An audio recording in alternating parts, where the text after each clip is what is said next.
ಸಿಹಿಮೊಗ್ಗೆ ಸುದ್ದಿಗೆ ಸ್ವಾಗತ. ಇಂದಿನ ಪ್ರಮುಖ ಸುದ್ದಿ.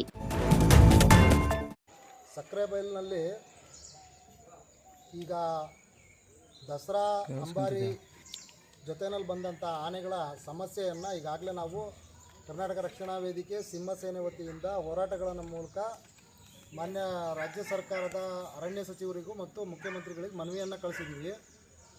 ಕಾರಣ ಇಷ್ಟೇ, ಬಾಲಣ್ಣ ಅನ್ನೋಂಥ ಆನೆ ತೀವ್ರವಾಗಿ ಇವತ್ತಿನ ದಿವಸ ನೋವನ್ನು ತಿಂತಾ ಇರತಕ್ಕಂಥದ್ದು ಮತ್ತು ಅದರ ಕಿವಿಯ ಭಾಗದಲ್ಲಿ ಕೊಳೆಯಕ್ಕೆ ಶುರು ಆಗಿರುವಂಥದ್ದು ಮುಖ್ಯವಾದ ವಿಚಾರ.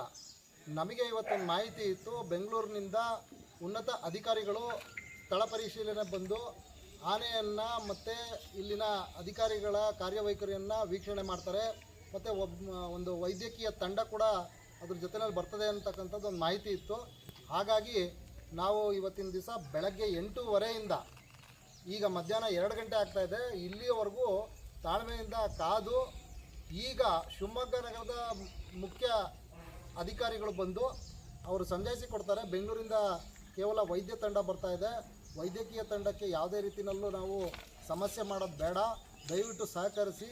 ಮುಂದಿನ ದಿನಗಳಲ್ಲಿ ಯಾವುದೇ ರೀತಿಯಲ್ಲೂ ಸಮಸ್ಯೆಗಳಿಲ್ಲದೆ ಇರೋ ರೀತಿಯಲ್ಲಿ ನಾವು ಇದನ್ನು ಸರಿಪಡಿಸ್ಕೊಡ್ತೀವಿ ಅಂತ ಹೇಳಿ ಒಂದು ಆಶ್ವಾಸನೆಯನ್ನು ಕೊಟ್ಟು ತಾವು ಬಂದು ಕಚೇರಿಯಲ್ಲಿ ಕೂಡ ಶಿವಮೊಗ್ಗ ನಗರದಲ್ಲಿರ್ತಕ್ಕಂಥ ಅವರ ಕಚೇರಿಯಲ್ಲಿ ಅವ್ರನ್ನ ಭೇಟಿ ಮಾಡಲಿಕ್ಕೆ ಅಂತ ಹೇಳಿ ಅವರು ಒಂದು ರಿಕ್ವೆಸ್ಟನ್ನು ಕೂಡ ಈ ಸಂದರ್ಭದಲ್ಲಿ ಮಾಡಿದ್ರು.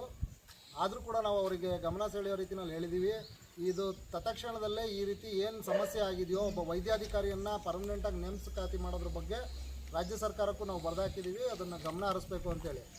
ಅದಷ್ಟೇ ಅಲ್ಲದೆ ಈ ವಿಚಾರದಲ್ಲಿ ಇನ್ನೂ ಒಂದು ಸಮಸ್ಯೆ ಎದ್ದು ಕಾಣ್ತಾ ಇರೋದು, ನಾವು ಮುಂದಿನ ದಿನಗಳಲ್ಲಿ ಉನ್ನತ ಅಧಿಕಾರಿಗಳಿಗೆ ಒಂದು ದೂರು ಅರ್ಜಿನೂ ಕೂಡ ಸಲ್ಲಿಸ್ತೀವಿ ಅಂತ ಹೇಳಿ